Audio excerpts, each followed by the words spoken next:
Welcome back everyone to our calc series. Today we are going to talk about differentiating inverse functions. So in our last video we talked about implicit differentiation and how the idea is to take the derivative of a variable on both sides to an equation. And today we are going to relate this to inverse functions.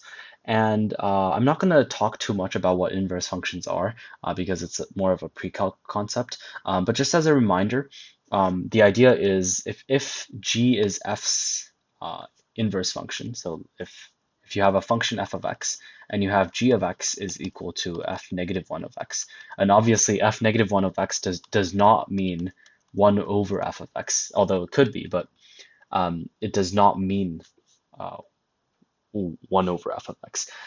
Then we would have that the domain of f should be equal to the range of g, the domain of g equals to the range of f, and whenever you have x in the domain of f, then you should have g of f of x is equal to x, and whenever you have x in the domain of g, then you should have f of g of x is equal to x.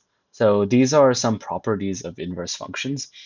And so with the same setup, we have f and we have g as its inverse. So we have f and g here. F is differentiable and has an inverse function g. Then we would have that f of g of x is equal to x itself as per properties of inverse functions. And then we can do implicit differentiation on both sides. So the chain rule here, and then on the right, d over dx of x is just 1. So then we can organize out this g prime x, and that would just be this right over here.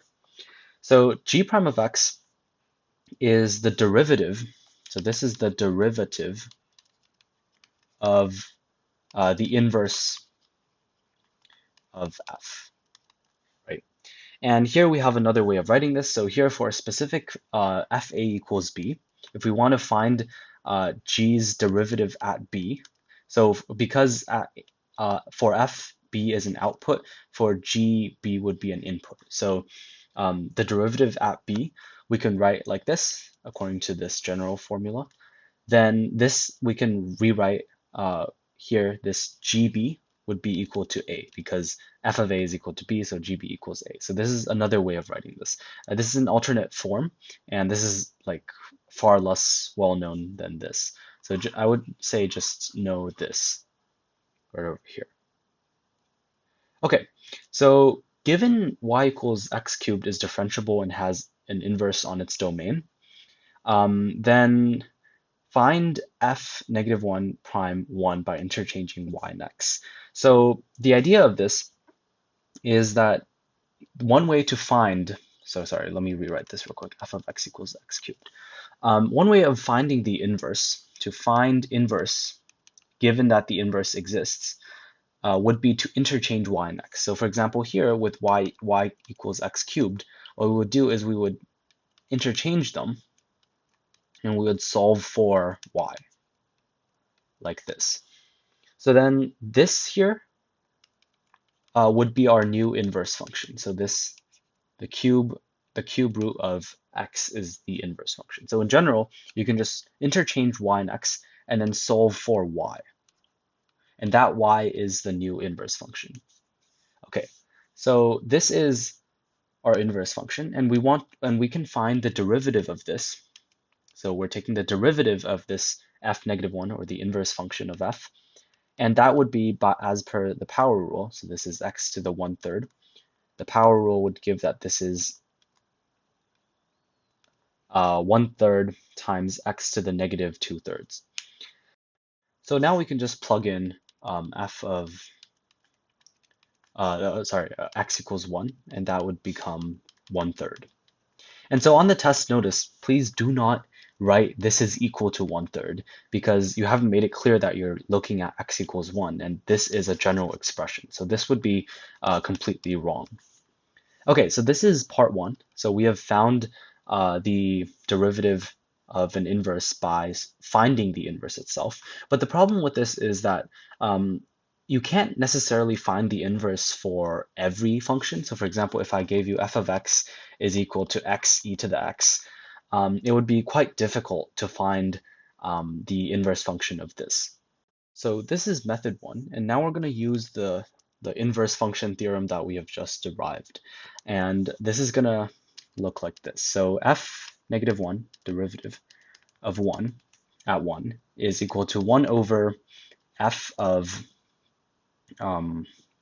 f prime of f negative 1 of 1, like this. So just to explain, so g we have rewritten directly as f negative 1. So wherever you see f negative 1, that just means g in the original one. So this is exactly the same. I'm just using the theorem, right? Then we want to find what f negative 1 of 1 is. So that is pretty easy because f is equal to x cubed, right? So f negative 1 of 1 means that you want to find the x that gave 1. So that would just be x is equal to 1. So this should be equal to 1 over f prime of 1, right? And that would be equal to, well, then you can just take the derivative of x cubed. So this is f prime of x is equal to 3x squared. So f prime of 1 is equal to 3. So this is just equal to 1/3. So these are two different ways of doing it. And in general, this is more applicable because you can't always find inverse. It's not always possible to do with elementary functions. For this one, notice how f and g are inverses. So as e to the x and ln x are inverses, like that's a fact. So really f negative 1 is equal to g. And these two questions are both about asking the like ln x's derivative at x equals 2. So then let's say we at this point we only know that f prime of x is equal to x, e to the x. And we want to find g prime of x, which is its inverse. So then this, by that formula, should be equal to f prime g negative 1, of g of x, like this. And g of x is just ln x, so f prime of ln x. And then we could further derive f prime is e to the x, so this is e to the ln x, and that would become 1 over x. So this is how you could derive the derivative of ln from just knowing the derivative of its inverse function. So then g prime of 2 is just 1/2 for both these questions. This similar method can be applied to many other functions, and especially inverse trig functions. So there are two main methods that we could use to find inverse trig derivatives. And the first is to use implicit differentiation. So here, what we usually do, for example, for arcsine, so I'm just going to follow a parallel here with this one above here. We're going to let y be equal to arcsine,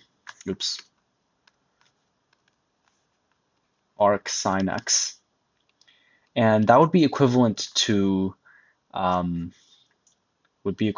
taking, you could take the sine of both sides, and then you can do implicit differentiation. So you take d over dx on both sides. So that would become cosine y times dy over dx is equal to 1. So then dy over dx is just equal to 1 over cosine y. But then you can recall that y is equal to arcsine of x, right? So you can plug this back in, so then your whole derivative is in terms of x, which is something that we want because we want this derivative in terms of x. So then cosine of arcsine x is pretty easy to figure out. You can let theta be arcsine x, and you can sort of construct this theta, at least for in quadrant 1. Then you would have something like this right triangle here, and then cosine of theta would just be 1 over, cosine would just be 1 minus x squared. So this is how you find arcsine. And you can show that this is true for all quadrants, of course. And knowing how to deal with cosine, arcsine, and like composite of inverse trig and trig is sort of a pre-calc skill. So this is the derivative of arcsine x. So let me just write that again. So arcsine d over dx of arcsine x is equal to 1 over root 1 minus x squared, like this. Okay, this second method is just to use the inverse function theorem or rule that we have just derived. And the idea is you can just consider f of x is equal to arc cosine of x, right? Sorry, is equal to cosine x. Then you can find f negative 1 prime of x is equal to 1 over f prime of f negative 1 x. So then here what we have really is we just made a substitution y equals negative 1x. So like this is just another way of writing it. Some people find this convenient, but I'm just going to restart from 0. So here we have the derivative of the inverse of f, which is cosine. So here this is what we want, right? So we want arc cosine x d over dx arc cosine x is equal to this thing, right? Because f negative 1 is just arc cosine, and that's the derivative of it. And this is equal to this. And then f negative 1 of x is just arc cosine x, right? So that's just arc cosine x itself. And f prime of x is equal to negative sine x. So then this is negative sine of this. Then we can put this in a triangle again. We can let theta be equal to arc cos x, and that's going to be x1, 1 minus x squared. So then sine would just be 1 over negative like this. So that is the derivative of arc cosine. Okay, so these are the common inverse trig derivatives. As practice, you can try to figure out these ones. It is the same method, and I'm not going to spend too much time explaining these because it's the exact same method. You can choose either of these, but they're fundamentally the same. So this is left as some good exercise.